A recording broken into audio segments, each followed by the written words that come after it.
L'éveil trop rapide quand la conscience avance plus vite que le corps. Par Stéphane Thomas Berbudo. On parle beaucoup d'éveil, de prise de conscience, de compréhension soudaine, de tout devient clair. Mais on parle très peu de ce qui se passe dans le corps quand ça va trop vite. Et pourtant, c'est là que tout se joue. L'éveil n'est pas un événement mental, c'est une reconfiguration biologique. Quand une prise de conscience est profonde, ce n'est pas juste une idée nouvelle, c'est une modification de la manière dont le système nerveux traite la réalité. Le cerveau change de lecture, le champ perceptif s'élargit, les repères internes se déplacent. Mais le corps, lui, n'a rien demandé. Il a été construit sur des routines, des réflexes de survie, des tensions anciennes, des mécanismes d'adaptation parfois vieux de plusieurs décennies. Quand la conscience saute un étage, le corps doit rattraper. Et parfois, il n'y arrive pas immédiatement. Les signes d'un éveil trop rapide. Ils sont nombreux et souvent mal interprétés. Fatigue profonde sans cause médicale évidente.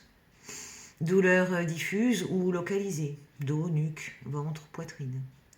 Troubles du sommeil, hypersensibilité au bruit, aux émotions, aux lieux. Perte d'envie soudaine pour des choses d'avant. Sensation d'être étranger à sa propre vie. Alternance entre clarté extrême et épuisement total. Beaucoup pensent « je régresse », je fais quelque chose de mal, je ne suis pas assez aligné. En réalité, le corps freine pour éviter la rupture. Le système nerveux n'aime pas les bascules brutales. Le système nerveux est là pour assurer la continuité, pas l'illumination. Quand la conscience s'ouvre trop vite, il déclenche des alarmes. Il crée de la fatigue pour ralentir. Il somatise pour ramener à l'intérieur. Il force l'ancrage par le poids, la douleur, la densité. Ce n'est pas un sabotage, c'est un mécanisme de protection. Un corps qui n'a pas le temps d'intégrer peut littéralement se sentir menacé. Pourquoi ça arrive surtout aux personnes sensibles ?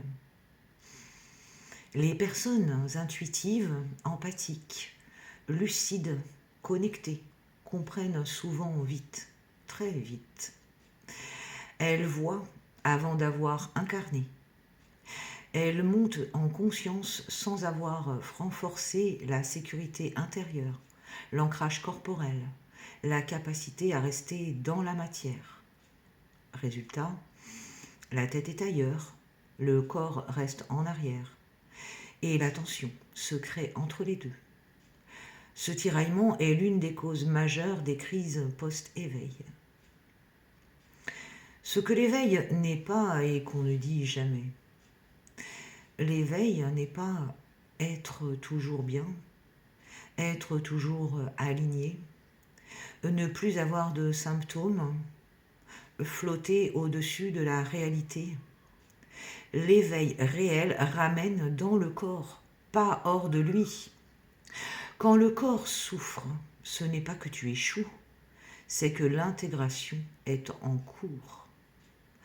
L'erreur la plus fréquente, vouloir continuer à monter, lire encore plus, comprendre encore plus, déconstruire encore plus, alors que le corps dit « stop, pose-toi, descends, respire ».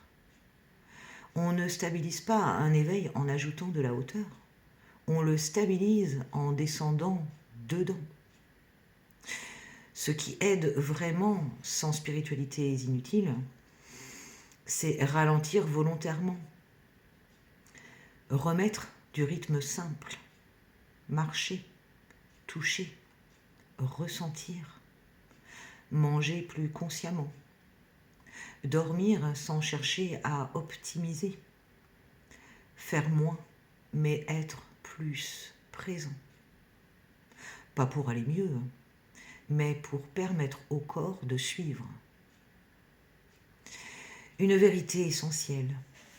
Un éveil qui ne s'incarne pas devient destructeur. Un éveil qui s'intègre transforme tout. Le corps n'est pas un obstacle à l'éveil. Il est le lieu où l'éveil devient réel. Et parfois, le plus grand acte de conscience, c'est d'accepter de ralentir.